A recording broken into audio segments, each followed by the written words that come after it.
The objective of today's lesson is to have an understanding of the human geography of Eastern Europe. The essential question is, what is the human geography of Eastern Europe? The language objective is use accessible language and learn new and essential language in the process. Part 1. History and Government of East Europe.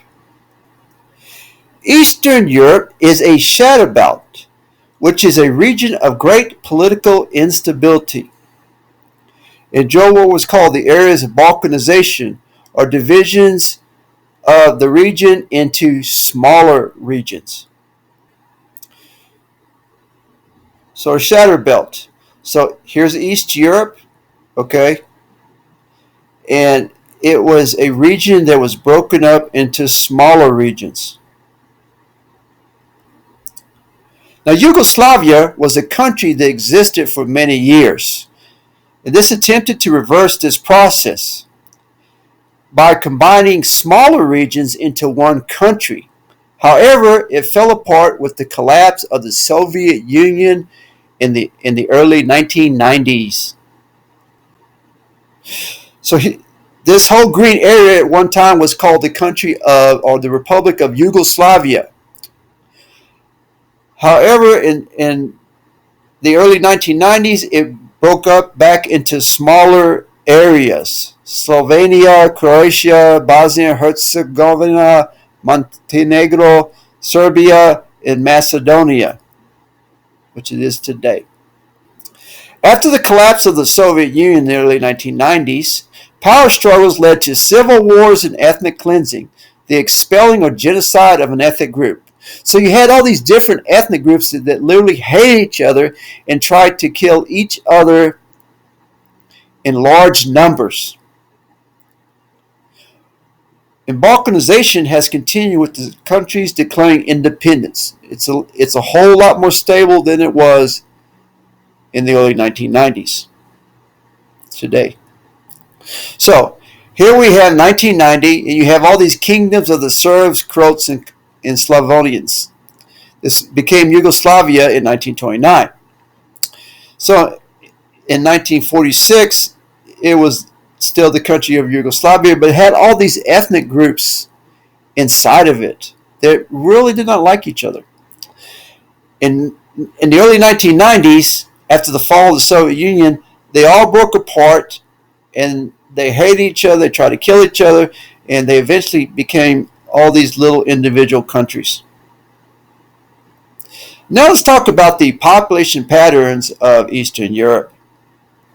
First, let's talk about the Slavs, which are an ethnic group that includes Serbs, Croats, Slovenians, and Macedonians. Here we have some Slav young men, and they, for some odd reason, they like Adidas athletic gear, and they like to squat like this. It's real popular there among the young, and they love doing it for some reason. The largest minority population in Europe is called the Roma, and these are of Indo-European origins.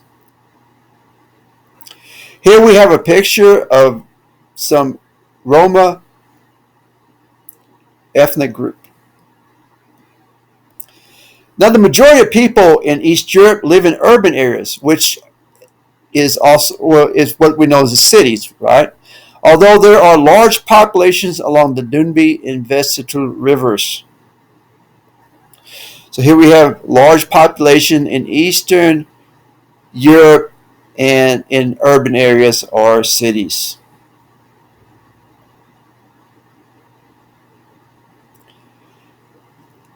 Eastern Europe experienced large migrations during and after World War II, with people leaving to escape war and poor conditions. So people migrated in from other countries to replace many individuals that unfortunately had been killed during World War II.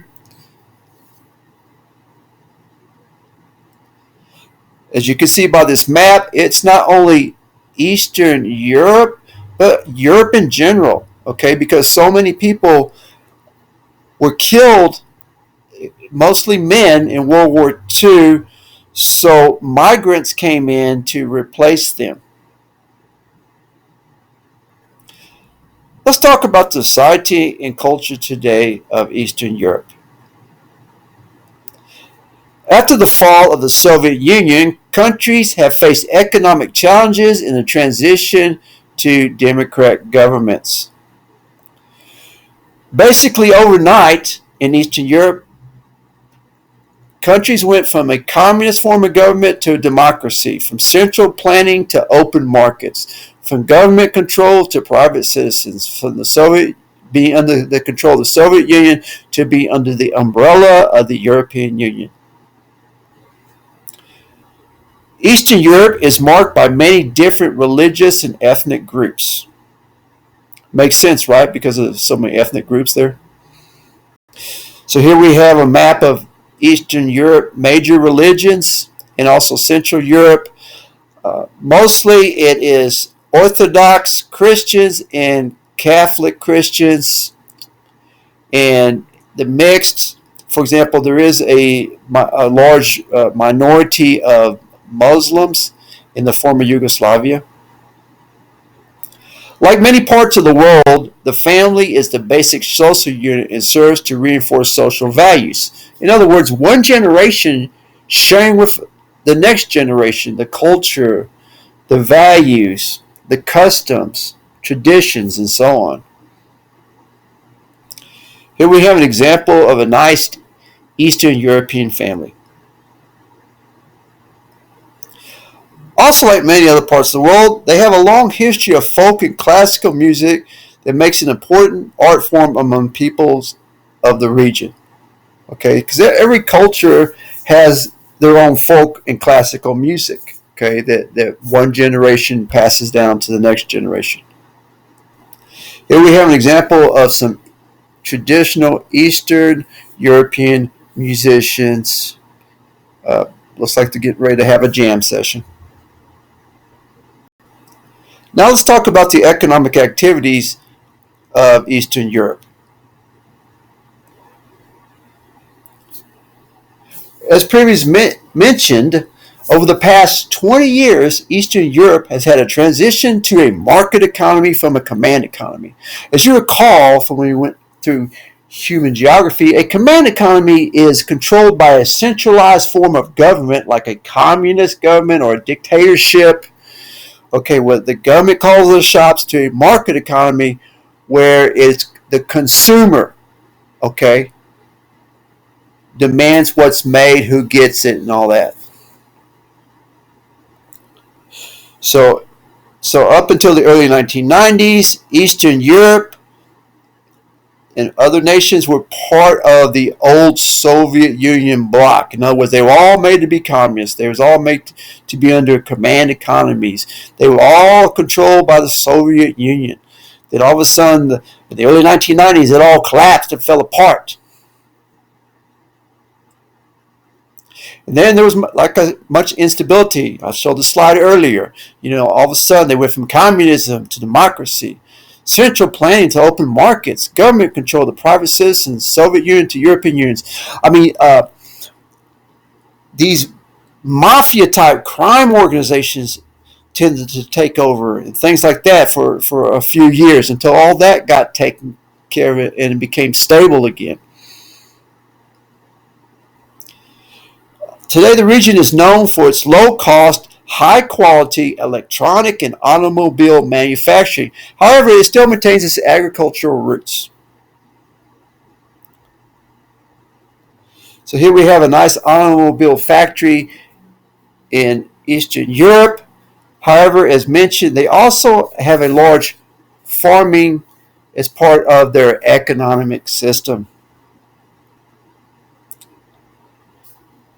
And this is pretty much in the last 5 to 10 years because as political stability has improved. Remember I mentioned, that it was controlled by crime gangs, it was controlled by rogue governments, ethnic cleansing was going on. They had all this instability. And then in about, 15 years ago, it started coming together. Government started improving. Infrastructure started becoming better. And it became more stable. All right. And so as it became more stable, the region has become increasingly linked to Western Europe.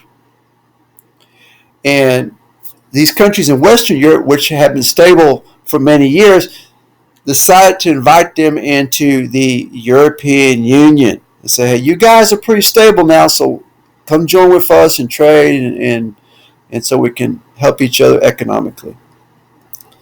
So here's a map of the European Union. So here is West Germany. I mean West Europe. You know, you got France, you got Germany, United Kingdom, and so on. Southern Europe, Italy, Spain, and here's Eastern Europe. And so, as you can see, they've joined original members in 1993. That's when they first came together.